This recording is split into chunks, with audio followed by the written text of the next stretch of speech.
सोचिए, अगर आज असली दुनिया में आपके सामने एक जहरीला कोबरा आ जाए तो आपकी पहली प्रतिक्रिया क्या होगी? डर, चीख या भागना? अगर कोई आपको श्मशान की राख या किसी जानवर की खाल पहनने को कहे तो शायद आप घृणा से मुंह फेर लेंगे। हम इंसान जिस दुनिया में जीते हैं वहाँ आभूषण का मतलब होता है सोना, चांदी, हीरे और मोती। हम वो पहनते हैं जो सुंदर दिखता है, जो हमारी दौलत दिखाता है। लेकिन जरा ब्रह्मांड के उस सबसे बड़े देवता देवाधिदेव महादेव की ओर देखिए। वो जो तीनों लोगों के स्वामी हैं, कुबेर जिनके सेवक हैं और जिनके एक इशारे पर सोने की लंका खड़ी हो सकती है। वो अपने शरीर पर क्या धारण करते हैं? गले में लिपटा हुआ मौत का प्रतीक सांप, शरीर पर मली हुई श्मशान की राख, बाघ की खाल और गले में नरमुंडों की माला। ये कोई साधारण बात नहीं है। क्या आपने कभी सोचा है कि शिव, जो सत्यम शिवम सुंदरम है, उन्होंने ऐसे भयानक और अजीबोगरीब प्रतीकों को अपना आभूषण क्यों बनाया? क्या यह सिर्फ एक वेशभूषा है या इसके पीछे कोई ऐसा गहरा राज छुपा है जो हमारी समझ से बाहर है? आज की इस वीडियो में हम शिव के हर उस आभूषण की डीएनए रिपोर्ट निकालेंगे जो आपने आज तक केवल तस्वीरों में देखी है। हम जानेंगे उस चंद्रमा की कहानी जो असल में एक मरता हुआ ग्रह था। आखिर क्यों शिव ने एक शापित और बीमार चंद्रमा को अपने सिर का ताज बनाया?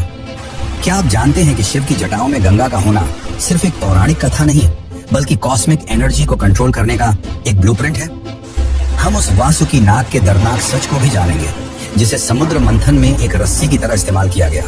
और सबसे बड़ा सवाल, वो रुद्राक्ष जिसे हम पवित्र मानकर पहनते हैं, क्या वो वाकई शिव के आंसू हैं? अगर हाँ, तो ऐसा क्या हुआ कि उनकी आंखों से आंसू गिरने की नौबत आ गई?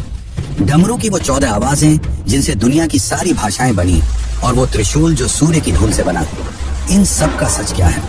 ये वीडियो कोई साधारण कथा नहीं है।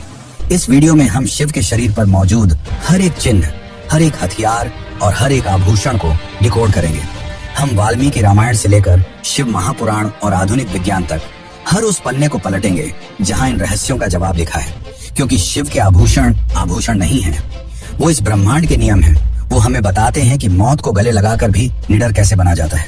तो अपनी कुर्सियों की पेटी बांध लीजिए, क्योंकि हम एक ऐसी यात्रा पर निकल रहे हैं जहां विज्ञान खत्म होता है और शिव का रहस्य शुरू होता है। लेकिन उससे पहले अगर आपको वीडियो अच्छी लग रही है तो कमेंट में हर हर महादेव जरूर लिखें।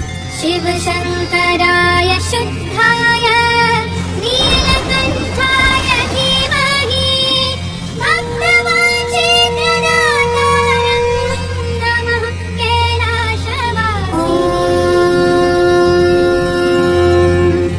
नमः शिवाय।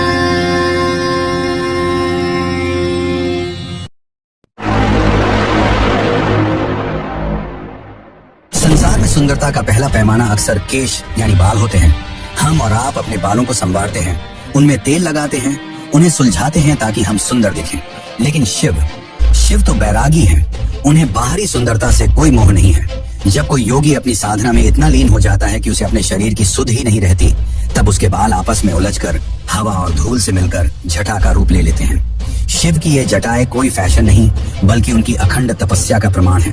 संस्कृत में शिव का एक नाम कपर्दी भी है, जिसका अर्थ है जटाओं को धारण करने वाला।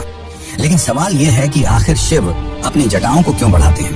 क्या यह सिर्फ एक सन्यासी का रूप है या इसके पीछे कोई गहरा रहस्य छिपा है? प्राचीन ऋषियों और योग विज्ञान के अनुसार इंसान के बाल केवल मृत कोशिकाएं नहीं हैं, बल्कि वे शरीर की ऊर्जा को संरक्षित करने वाले एंटीना की तरह काम करते हैं। जब एक योगी ध्यान की गहरी अवस्था में होता है तो उसके मस्तिष्क में अपार ऊर्जा उत्पन्न होती है। जटाएं उस ऊर्जा को बाहर बिखरने से रोकती हैं और उसे शरीर के भीतर ही लॉक कर देती है। आप इसे एक ऊर्जा के बांध यानी एनर्जी डैम की तरह समझ सकते हैं।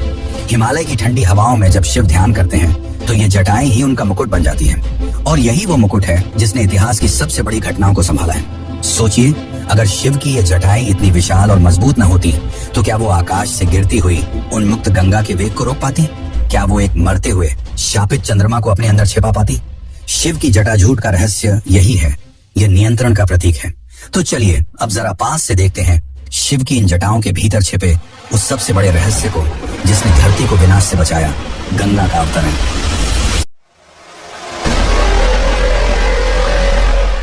अब तक हमने देखा कि शिव की जटाएं कोई साधारण बाल नहीं, बल्कि एक ऊर्जा का बांध है। लेकिन इन जटाओं की असली परीक्षा उस दिन हुई जब स्वर्ग की सबसे शक्तिशाली नदी गंगा ने धरती पर उतरने की ठानी। वाल्मीकि रामायण और महाभारत की कथाओं में राजा भगीरथ का उल्लेख मिलता है, जिनके पूर्वज कपिल मुनि के श्राप से भस्म हो चुके थे। उनकी राख को मुक्ति देने का केवल एक ही उपाय था, स्वर्ग से गंगा का जल। भगीरथ ने ब्रह्मा जी की घोर तपस्या की, जिससे ब्रह्मा जी प्रसन्न हुए और गंगा को धरती पर भेजने के लिए तैयार हो गए। लेकिन यहाँ एक बहुत बड़ी समस्या थी। गंगा का वेग, उनका प्रवाह इतना प्रचंड था कि अगर वे सीधे स्वर्ग से धरती पर गिरती तो पृथ्वी उनके भार से चकनाचूर होकर पाताल में समा जाती। यह एक प्रलय को निमंत्रण देने जैसा था। गंगा को अपने इस वेग पर बहुत अभिमान था। गंगा का यह अहंकार एक चुनौती था। धरती को बचाने के लिए किसी ऐसे की जरूरत थी जो इस असीम शक्ति को अपने ऊपर झेल सके, और पूरे ब्रह्मांड में वह क्षमता केवल महाकाल शिव के पास थी। भगीरथ की प्रार्थना पर शिव हिमालय की चोटी पर जाकर खड़े हो गए, शांत और स्थिर। उन्होंने अपनी जटाओं को फैला दिया और आकाश की ओर देखा। फिर वह क्षण आया जब आकाश गड़गड़ा उठा। गंगा एक भीषण गर्जना के साथ हजारों हाथियों के बल के समान वेग से स्वर्ग से नीचे गिरी। उनका इरादा शिव को बाहर ले जाने का था, लेकिन जैसे ही वे शिव के सिर को छूने आई, एक चमत्कार हुआ। शिव ने गंगा के उस तूफानी प्रवाह को अपनी घनी और उलझी हुई जटाओं में कैद कर लिया। गंगा का पानी उन जटाओं की भूल भुलैया में ऐसा खो गया कि उसे बाहर निकलने का रास्ता ही नहीं मिला। जिस गंगा ने सोचा था कि वे सब कुछ नष्ट कर देंगी, वे शिव के सिर पर एक बूंद बनकर रह गई। कई वर्षों तक गंगा शिव की जटाओं में घूमती रही, और इसी दौरान उनका सारा अहंकार, सारा क्रोध शांत हो गया। जब गंगा का वेग टूट गया और वे निर्मल हो गई, तब भगीरथ की विनती पर शिव ने अपनी एक जटा को हल्का सा निचोड़ा। वहां से गंगा विनाशकारी बाढ़ नहीं, बल्कि जीवन देने वाली एक पतली धारा बनकर बिंदु सरोवर में गिरी और धरती पर बह निकली। शिव का गंगाधर रूप हमें एक बहुत गहरा सबक देता है। शक्ति चाहे कितनी भी बड़ी क्यों न हो, अगर उस पर नियंत्रण नहीं है तो वह केवल विनाश लाती है। शिव की जटा वह फिल्टर है जो प्रचंड ऊर्जा को शांत करके उसे समाज के लिए उपयोगी बनाती है। और यही कारण है कि शिव के मस्तक पर गंगा केवल एक नदी नहीं, बल्कि ज्ञान और पवित्रता का प्रतीक बनकर बहती है। लेकिन गंगा के साथ शिव ने चंद्रमा को भी अपनी जटाओं में स्थान दिया है। पर आखिर ऐसा क्यों? तो चलिए अब जानते हैं शिव के चंद्रशेखर बनने का असली रहस्य। शिव की जटाओं में अगर गंगा का शोर है, तो उनके मस्तक पर चंद्रमा की शीतलता भी है। लेकिन क्या आप जानते हैं कि जिस चंद्रमा को हम सुंदरता का प्रतीक मानते हैं, शिव के मस्तक पर वह पूर्ण चंद्रमा नहीं, बल्कि दूज का चांद, यानी एक कटा हुआ अधूरा चंद्रमा है। इसके पीछे शिव महापुराण के कोटि रुद्र संहिता में एक बहुत ही दर्दनाक और रहस्यमयी कथा छिपी है। यह कहानी शुरू होती है प्रजापति दक्ष के क्रोध से। दक्ष ने अपनी 27 पुत्रियों का विवाह चंद्रदेव से किया था। ये 27 पुत्रियां ही आकाश के 27 नक्षत्र हैं। लेकिन चंद्रदेव का मन केवल एक पत्नी रोहिणी में बसता था। बाकी 26 पत्नियों की उपेक्षा देखकर दक्ष का पितृ हृदय क्रोध से भर गया। उन्होंने चंद्रमा को श्राप देते हुए कहा, तुम्हें अपने जिस रूप और चमक पर इतना अभिमान है, वह धीरे धीरे क्षय हो जाएगा। तुम रोगी हो जाओगे और अंत में समाप्त हो जाओगे। श्राप के प्रभाव से चंद्रदेव का शरीर गलने लगा, उनकी कलाएं घटने लगी, अमावस्या की काली छाया उन पर मंडराने लगी। जब मृत्यु बिल्कुल सामने थी, तब देवताओं की सलाह पर मरते हुए चंद्रमा ने प्रभास क्षेत्र में जाकर भगवान शिव की घोर आराधना की। उन्होंने मृत्युंजय मंत्र का जाप किया और रेत से शिवलिंग बनाकर 6 महीने तक एक पैर पर खड़े रहे। उनकी भक्ति देखकर साक्षात महादेव प्रकट हुए। उन्होंने कांपते हुए मरते हुए चंद्रमा को उठाया और उसे अपने मस्तक पर धारण कर लिया। शिव ने चंद्रमा को अमृता का वरदान दिया, लेकिन साथ ही दक्ष प्रजापति के श्राप का भी उल्लंघन नहीं किया जा सकता था। इसलिए शिव ने कहा, आज से तुम पूरी तरह समाप्त नहीं होंगे। 15 दिन तुम घटोगे, लेकिन अगले 15 दिन तुम फिर से बढ़ोगे और पूर्ण हो जाओगे। आज हम इसे कृष्ण पक्ष और शुक्ल पक्ष के नाम से जानते हैं। शिव के मस्तक का स्पर्श पाते ही उस अधमरे चंद्रमा को अमृत मिल गया। इसी कारण शिव को चंद्रशेखर कहा जाता है, यानी वह जिसके शिखर अर्थात सिर पर चंद्र हो। लेकिन शिव ने सिर्फ चंद्रमा या गंगा को ही शरण नहीं दी, बल्कि एक ऐसी चीज को भी अपने गले में लपेट लिया जिसे लोग मृत्यु का प्रतीक मानते हैं। लेकिन उसे जानने से पहले हम शिव के आराध्य नंदी के बारे में जान लेते हैं।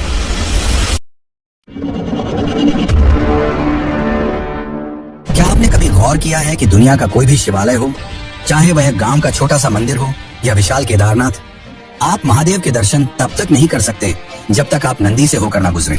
गर्भगृह के ठीक सामने अपनी नजरें जमाए बैठा यह बैल केवल पत्थर की मूर्ति नहीं है। इसके पीछे एक पिता की तड़प और एक पुत्र की अखंड तपस्या छिपी है। शिव महापुराण की शतरुद्र संहिता में एक अद्भुत कथा मिलती है।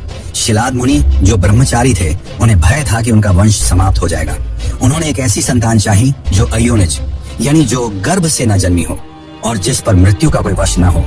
इंद्रदेव ने हाथ खड़े कर दिए, जिसके बाद शिलाद मुनि ने हजारों वर्षों तक शिव जी का तप किया।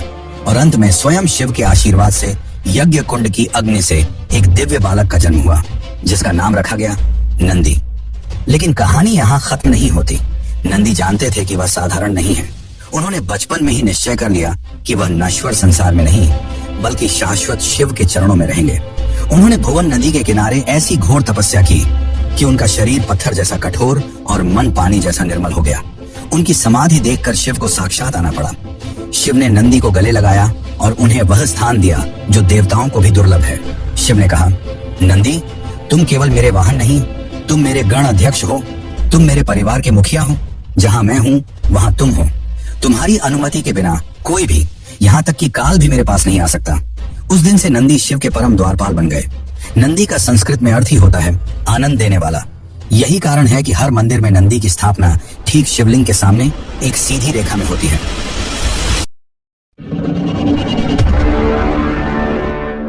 समुद्र मंथन, इतिहास की वह घटना जहां देवता और दानव एक ही मकसद के लिए साथ आए थे, अमृत। हर कोई अमर होना चाहता था, हर कोई उस कलश को पाना चाहता था। लेकिन जैसे ही मंदराचल पर्वत घूमा और वासुकी नाक खींचे, समुद्र की गहराइयों से अमृत नहीं बल्कि दुनिया का सबसे विनाशकारी जहर हलाहल बाहर आया। यह विष इतना भयानक था कि इसकी लपटों से ही देवता और दानव मूर्छित होने लगे। दिशाएं जलने लगी। न विष्णु न ब्रह्मा, कोई भी उस विष की ताप को सहन कर सके। तब देवता और दानव भागते हुए शिव की शरण में पहुंचे और त्राहिमाम करने लगे। शिव ने अपनी आंखें खोली और संसार को बचाने के लिए उन्होंने एक ऐसा कदम उठाया जो करने की हिम्मत किसी में नहीं थी। शिव ने विष का प्याला उठाया और उसे पीने लगे। लेकिन विष काफी प्रभावशाली था, जिससे बचाने के लिए माता पार्वती ने अपने हाथों से उस विष को शिव के गले में ही रोक दिया। लेकिन उस विष का प्रभाव इतना तीव्र था कि शिव का वह हिस्सा जहां विष रुका था हमेशा के लिए नीला पड़ गया। उस दिन से महादेव का नाम नीलकंठ पड़ गया। लेकिन समुद्र मंथन की कहानी यही समाप्त नहीं होती, बल्कि अब वह कहानी शुरू होती है जो शिव के सबसे डरावने आभूषण सांप से जुड़ी है। दरअसल शिव को हम आशुतोष कहते हैं, यानी वह जो बहुत जल्दी प्रसन्न हो जाते हैं। लेकिन उनका श्रृंगार देखकर बड़े बड़े शूरवीरों का भी पसीना छूट जाए। जरा सोचिए, दुनिया का हर राजा अपने गले में हीरे मोतियों का हार पहनता है, लेकिन राजाओं के राजा महादेव अपने गले में साक्षात मौत को लपेट कर रखते हैं, एक फन फैलाया हुआ विषधर कोबरा। यह दृश्य जितना भयानक है उतना ही शांत भी। लेकिन शिव के गले में लिपटा यह सांप कोई साधारण जीव नहीं बल्कि नागराज वासुकी है। वही वासुकी जिनका जिक्र हमने समुद्र मंथन की कहानी में सुना था। जब देवता और दानव अमृत पाने के लिए समुद्र को मथ रहे थे तो मंदराचल पर्वत को मथानी और वासुकी नाग को रस्सी बनाया गया था। कल्पना कीजिए उस दर्द की। एक तरफ देवता खींच रहे थे, दूसरी तरफ दानव। वासुकी का शरीर पर्वत की चट्टानों से रगड़ खाकर लहूलुहान हो गया था। उनका दम घुट रहा था, लेकिन सृष्टि के कल्याण के लिए उन्होंने उफ तक नहीं की। जब मंथन समाप्त हुआ तो वासुकी अधमरे हो चुके थे और भयभीत भी थे, क्योंकि गरुड़, जो कि विष्णु जी का वाहन है, सांपों के शत्रु हैं। वासुकी को डर था कि कहीं गरुड़ उन्हें खा न जाए। तब शिव ने उनकी भक्ति और त्याग को देखा। महादेव ने कहा, वासुकी, तुमने संसार के लिए विष और पीड़ा सही है। आज से तुम मेरे गले का आभूषण बनोगे। अब न तुम्हें गरुड़ का भय होगा और न ही ठंड का। वैज्ञानिक दृष्टि से देखें तो सांप एक शीत रक्त यानी कोल्ड ब्लडेड जीव है, जिसे गर्माहट की जरूरत होती है। वहीं शिव हमेशा ध्यान में रहते हैं, जिससे उनके शरीर में प्रचंड ऊर्जा और ताप यानी गर्माहट रहता है। इसलिए सांप शिव के शरीर से लिपटे रहकर शांति पाते हैं। लेकिन इसका आध्यात्मिक अर्थ इससे भी गहरा है। सांप भय और मृत्यु का प्रतीक है। इंसान सबसे ज्यादा डरता है सांप से यानी मौत से। शिव उस सांप को आभूषण बनाकर यह संदेश देते हैं कि मैं काल और मृत्यु से परे हूँ। उन्होंने मौत को अपने गले लगा रखा है, इसलिए वह मृत्युंजय है। योग विज्ञान में यह सांप हमारी रीढ़ की हड्डी में सोई हुई कुंडलिनी शक्ति को दर्शाता है। जैसे सांप कुंडली मारकर बैठता है, वैसे ही इंसान के मूलाधार चक्र में अपार ऊर्जा सोई होती है। शिव के गले का नाग उस जागृत ऊर्जा का प्रतीक है जो योगी के नियंत्रण में है। नाग के अलावा एक और जानवर है, लेकिन मृत, और वह है बाघ की खाल। आखिर ऐसा क्या हुआ कि शिव को एक बाघ को मारकर उसकी खाल पहननी पड़ी? तो चलिए अब इस रहस्य को भी जान लेते हैं। लेकिन उससे पहले अगर आपको वीडियो अच्छी लग रही है तो इसे एक लाइक जरूर करें।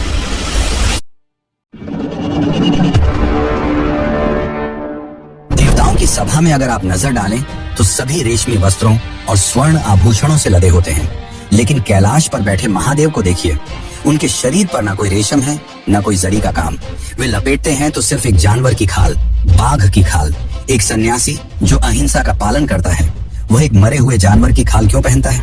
क्या शिव शिकारी हैं? नहीं, शिव शिकारी नहीं बल्कि अहंकार के संहारक हैं। इस विचित्र वस्त्र के पीछे की कहानी हमें ले जाती है दारुकावन नाम के एक प्राचीन और घने जंगल में। वहाँ कुछ ऐसे शक्तिशाली आर्षि रहते थे जिन्हें अपने ज्ञान और कर्मकांडों पर घोर अहंकार हो गया था। उन्हें लगता था कि वे अपने यज्ञों से देवताओं को भी झुका सकते हैं। उनके अंदर से सच्ची भक्ति गायब हो चुकी थी। उनके इस अहंकार को तोड़ने के लिए भगवान शिव ने एक बहुत ही सुंदर युवा और दिगंबर सन्यासी का रूप धारण किया और उस वन में विचरण करने लगे। उनके इस अद्भुत और दिव्य तेज को देखकर ऋषियों की पत्नियां अपनी सुध बुध खो बैठी और उनके पीछे चलने लगी। जब ऋषियों ने यह देखा तो उनका ईर्ष्या और क्रोध 7वें आसमान पर पहुंच गया। उन्हें लगा कि यह कोई साधारण ढोंगी है जो उनकी तपस्या भंग करने आया है। क्रोध में अंधे होकर उन ऋषियों ने अपनी सारी तपस्या की शक्ति लगा दी और एक भयानक अभिचार यज्ञ यानी काला जादू जैसा यज्ञ शुरू किया। उस यज्ञ की विनाशकारी अग्नि से एक विशाल मायावी और आदमखोर बाघ उत्पन्न हुआ। उसकी दहाड़ से पूरा दारुकावन थर्रा उठा। ऋषियों ने उस बाघ को आदेश दिया, जाओ और इस सन्यासी को चीर फाड़ कर खा जाओ। वह बाघ साक्षात मृत्यु बनकर शिव की ओर झपटा, लेकिन जो स्वयं महाकाल हो उसका काल क्या बिगाड़ सकता है। शिव विचलित नहीं हुए। जैसे ही उस खूंखार जानवर ने उन पर छलांग लगाई, शिव ने उसे हवा में ही पकड़ लिया। शिव ने किसी अस्त्र शस्त्र का प्रयोग नहीं किया बल्कि अपने नाखूनों के एक ही वार से उस मायावी बाघ का अंत कर दिया।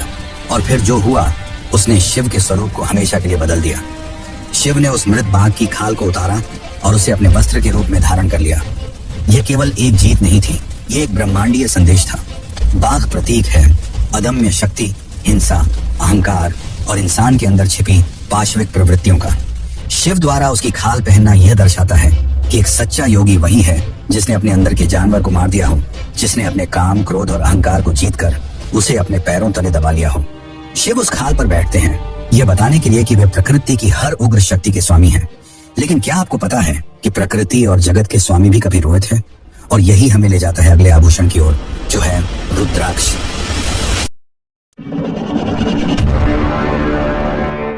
अब तक हमने शिव के भयानक और शक्तिशाली रूपों को देखा, गले में सांप, शरीर पर बाघ। लेकिन जरा सोचिए, वह महाकाल जो मृत्यु को भी डरा दे, क्या उसकी आंखों में कभी आंसू आ सकते हैं? अगर शिव वैराग्य की मूर्ति है तो वे रोए क्यों? रुद्राक्ष का रहस्य इसी विरोधाभास में छिपा है। ये केवल एक माला नहीं है, ये शिव की उस करुणा का ठोस रूप है जो पत्थर बनकर जम गई है। संस्कृत में रुद्राक्ष शब्द का अर्थ ही इसकी उत्पत्ति की कहानी बयां करता है। ये दो शब्दों से मिलकर बना है, रुद्र यानी शिव और अक्ष यानी आंसू। शिव महापुराण की एक कथा के अनुसार जब त्रिपुरासुर नामक राक्षस का आतंक तीनों लोकों में फैल गया तो देवताओं ने शिव से मदद मांगी। शिव ने अपनी आंखें बंद की और अघोर अस्त्र का संधान करने के लिए हजारों वर्षों तक ध्यान में लीन रहे। जब उन्होंने अंततः अपनी आंखें खोली तो संसार के दुख और पीड़ा को देखकर उनका हृदय द्रवित हो गया। उनकी कमल जैसी आंखों से कुछ गर्म बूंदें यानी उनके आंसू धरती पर गिरे। कहते हैं कि धरती माँ उन आंसुओं के ताप को सह नहीं पाई और जहाँ जहाँ वे बूंदें गिरी वहां से एक विशेष प्रकार के वृक्ष उगाए। उन्हीं वृक्षों के फलों की गुठलियों को आज हम रुद्राक्ष कहते हैं। लेकिन चलिए अब जरा कथाओं से निकलकर विज्ञान की दुनिया में चलते हैं। क्या रुद्राक्ष वाकई कोई चमत्कार है या प्रकृति का एक विज्ञान? जीव विज्ञान की भाषा में इस वृक्ष को एलियोकार्पस गैनेट्रस कहा जाता है। ये मुख्य रूप से हिमालय की तलहटी, नेपाल और इंडोनेशिया के जंगलों में पाया जाता है। जब यह फल पेड़ पर होता है तो यह चमकीले नीले रंग का होता है, जिसे ब्लूबेरी बीड्स भी कहते हैं। सूखने पर इसका गूदा हट जाता है और अंदर से वह खुरदरी मुखी वाली गुठली निकलती है जिसे हम पहनते हैं। अब सवाल यह है, क्या रुद्राक्ष पहनने से सच में ब्लड प्रेशर कम होता है या मन शांत होता है, या यह सिर्फ एक प्लेसिबो इफेक्ट यानी मानसिक वहम है? यहाँ विज्ञान और आस्था एक दिलचस्प मोड़ पर मिलते हैं। आधुनिक वैज्ञानिक शोध यह दावा करते हैं कि रुद्राक्ष के दानों में अद्भुत इलेक्ट्रोमैग्नेटिक गुण होते हैं। यह एक कैपेसिटर की तरह काम करता है जो बायो इलेक्ट्रिक ऊर्जा को स्टोर कर सकता है। जब यह हमारे दिल के पास की त्वचा को छूता है तो यह शरीर के विद्युत प्रवाह को स्थिर करने में मदद करता है। तो चाहे आप इसे शिव का आंसू मानकर पहने या एक औषधीय बीज मानकर, रुद्राक्ष एकमात्र ऐसा आभूषण है जो शरीर को सजाता नहीं बल्कि उसे बचाता है। यह शिव का वह रूप है जो कहता है, मैं संहारक हूँ लेकिन मैं रक्षक भी हूँ। और अगर संहारक की बात आ ही गई है तो उनके अस्त्र त्रिशूल को कैसे भूल सकते हैं? तो चलिए अब जानते हैं कि शिव जी को त्रिशूल किसने और क्यों दिया।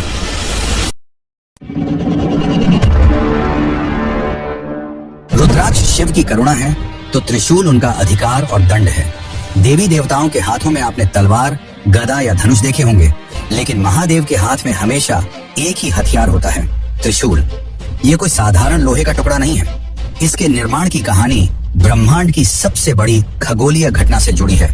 विष्णु पुराण और मार्कंडेय पुराण में एक बेहद रोचक प्रसंग आता है। देवशिल्पी विश्वकर्मा की पुत्री संध्या का विवाह सूर्य देव से हुआ था, लेकिन सूर्य का तेज और ताप इतना प्रचंड था कि संध्या उसे सहन नहीं कर पा रही थी। वह जल रही थी। अपनी बेटी की पीड़ा देखकर विश्वकर्मा ने एक निर्णय लिया जो असंभव सा लगता था, सूर्य की चमक को कम करना। विश्वकर्मा ने सूर्य देव को अपने दिव्य यंत्र पर चढ़ाया और उन्हें तराशना शुरू किया। जैसे एक मूर्तिकार पत्थर को तराशता है, वैसे ही उन्होंने सूर्य के जलते हुए शरीर को छांटना शुरू किया।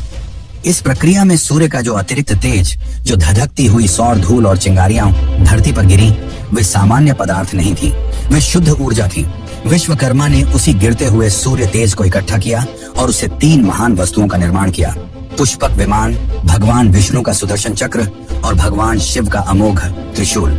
यानी शिव के हाथ में जो त्रिशूल है वह असल में सूर्य का ही एक हिस्सा है। इसीलिए उसमें इतनी ऊर्जा है कि वह सृष्टि को भस्म कर सकता है।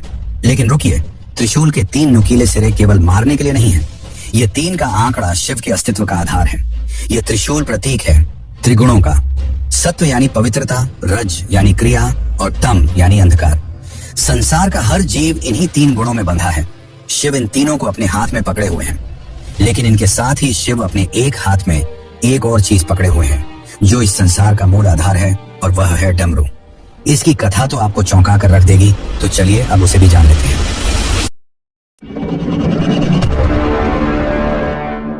त्रिशूल अगर शक्ति और संहार का प्रतीक है, तो डमरू वह ध्वनि है जिससे इस ब्रह्मांड का जन्म हुआ। शिव के हाथों में डमरू केवल एक वाद्य यंत्र नहीं, बल्कि सृजन की पहली धड़कन है।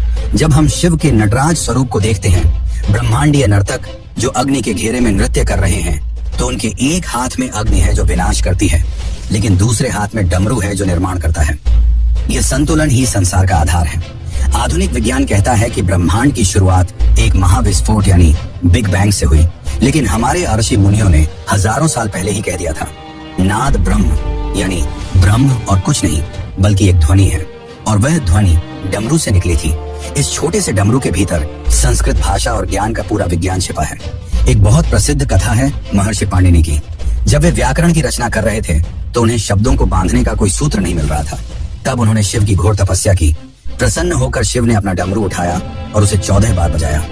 डमरू की उन 14 ध्वनियों से अयून, रिलरिक, एओम जैसे सूत्र निकले, जिन्हें महेश्वर सूत्र कहा जाता है।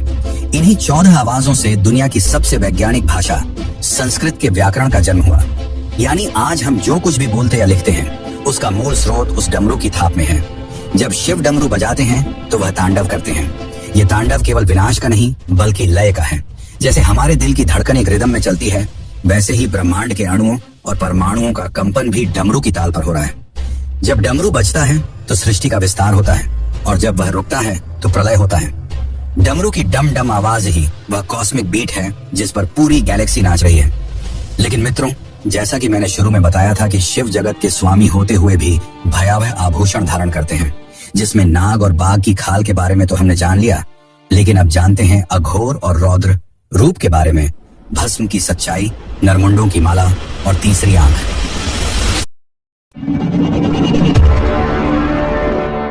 अब तक हमने शिव के उन आभूषणों की बात की जो सुंदर हैं, चंद्रमा, गंगा और रुद्राक्ष। लेकिन शिव का एक रूप ऐसा भी है जो साधारण इंसान को डरा सकता है। श्मशान की राख, गले में नरमुंडों की माला और माथे पर वह आंख जो अगर खुल जाए तो दुनिया जलकर खाक हो जाए।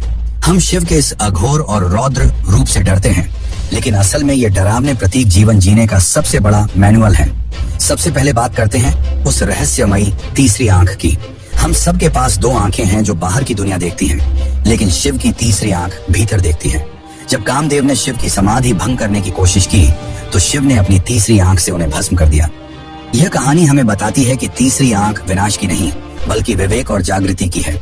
जब इंसान के भीतर का ज्ञान जागता है, तो काम, क्रोध और वासना जलकर राख हो जाते हैं। शिव की तीसरी आंख यही संदेश देती है, बाहर मत देखो, भीतर झांको। इसी तरह शिव अपने पूरे शरीर पर भस्म या विभूति रमाते हैं। राजा महाराजा इत्र और चंदन लगाते हैं, लेकिन महाकाल चिता की राख क्यों लगाते हैं?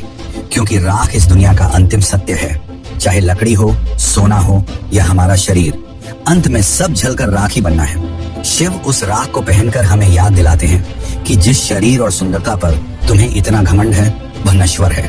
भस्म वैराग्य का प्रतीक है। यह अहंकार के जलने के बाद बची हुई शुद्धता है। जब एक अघोरी भस्म लगाता है तो वह मौत को चुनौती नहीं देता, बल्कि उसे स्वीकार कर लेता है। और फिर आती है वह मुंडमाला, यानी नर मुंडों की माला। शिव के गले में लटकते ये सूखे हुए सिर किसके हैं? पुराणों में कहा गया है कि ये सिर सृष्टि के अलग अलग चक्रों और समय के अंत का प्रतीक है। मुंडमाला हमें बताती है कि जीवन और मृत्यु एक चक्र है जो चलता रहता है, जिसे हम अंत समझते हैं। शिव के लिए वह सिर्फ एक बदलाव है। हाथ में खप्पर रखना और श्मशान में बैठना यह दर्शाता है कि शिव ने घृणा और भय दोनों को जीत लिया है। और जैसा कि हमने पहले देखा, बाघ की खाल उस शक्ति का प्रतीक है जो वन और पशुता पर नियंत्रण रखती है। तो शिव के ये भयानक आभूषण, भस्म, कपाल और तीसरी आंख हमें डराने के लिए नहीं है। तो मित्रों, ये थे शिव के सारे आभूषणों का रहस्य। और अगर आपको यह वीडियो पसंद आई और इससे कुछ जानने और सीखने को मिला हो तो इस वीडियो को अपने मित्रों और रिश्तेदारों को भी जरूर शेयर करें। बाकी इस वीडियो को अंत तक देखने के लिए आपका धन्यवाद।